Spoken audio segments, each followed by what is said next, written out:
To hear that Ladies of the Bay is becoming a podcast, but to tell us a little bit about how this has all come about, tell us a little bit about Ladies of the Bay and what the original plan was.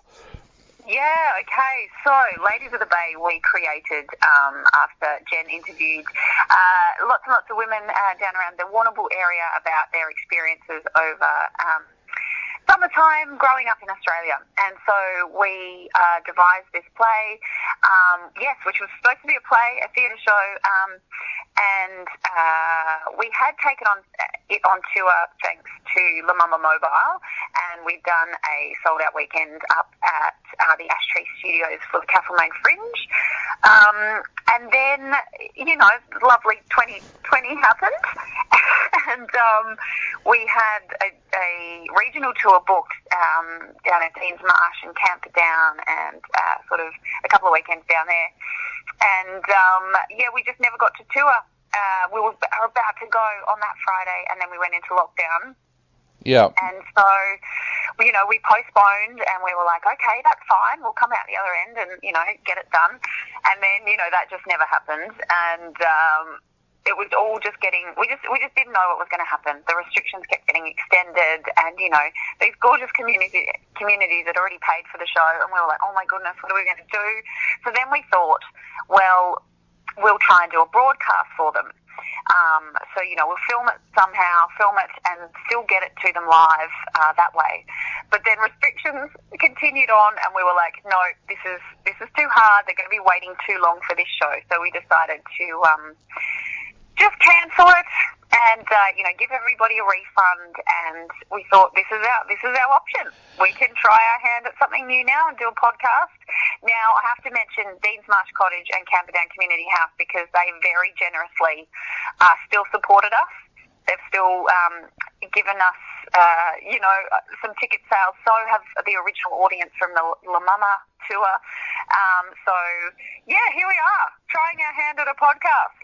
So this theatre show that was, we had this fabulous set. It was a caravan that then we flipped back and turned into a lounge room, like for the final scene. And anyway, you won't get to see that, but hopefully we can create that environment for you to listen to. Yeah, how difficult was it to actually convert the show to a podcast, though?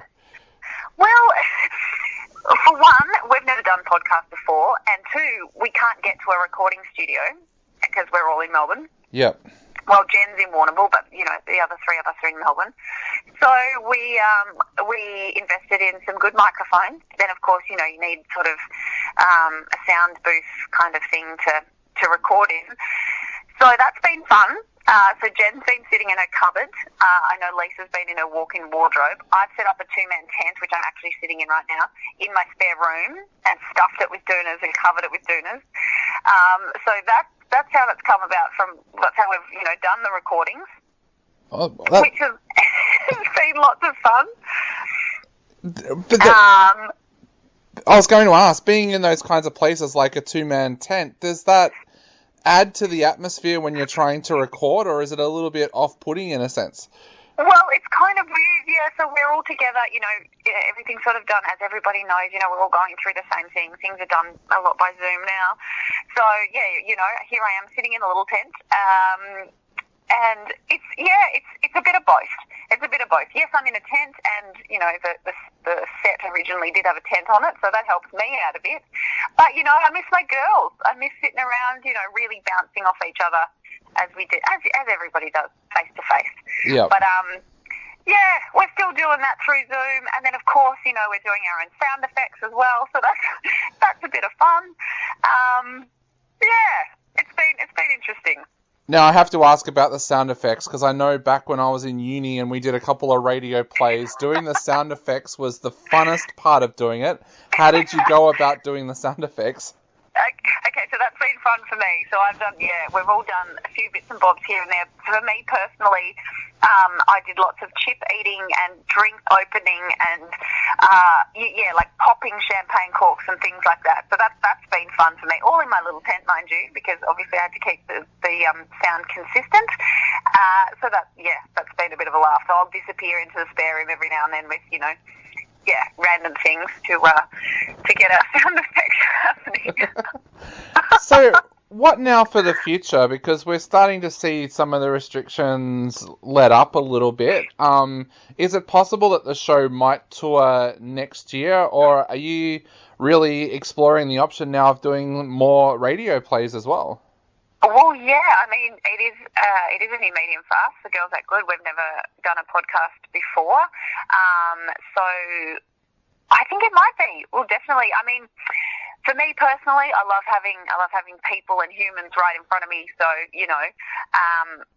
can't wait to get back to doing that. But it's a really interesting process, and Jen's working her butt off doing all the editing, putting it all together. So, she's got a whole new range of skills, which, I'm sure we'll use again. Yeah.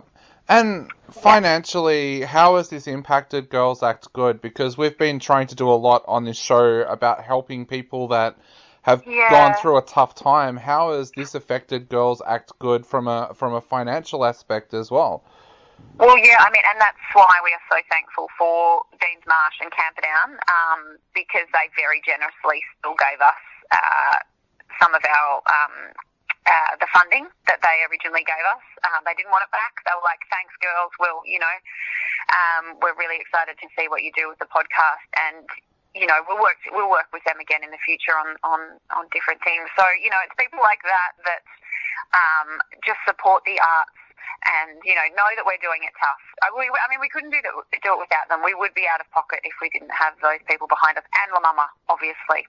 Definitely.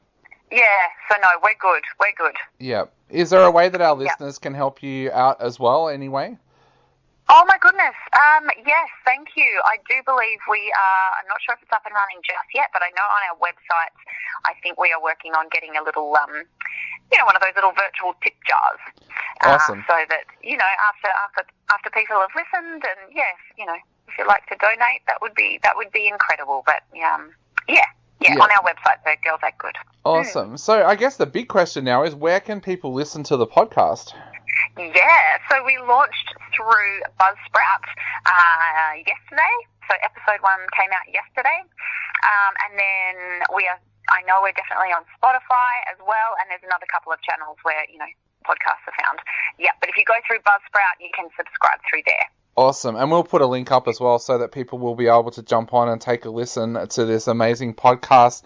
Lee, thank you so much for coming on our show today. It's been an absolute pleasure. What are your plans for 2021 if everything's open up? Can we expect some more great productions from Girls Act Good? Oh my God, definitely. We've got a couple of things, sitting, waiting, ready to go. And, oh my goodness, just bring on 2021. Like, can you believe it's nearly November already? Seriously. I can't believe it, yeah.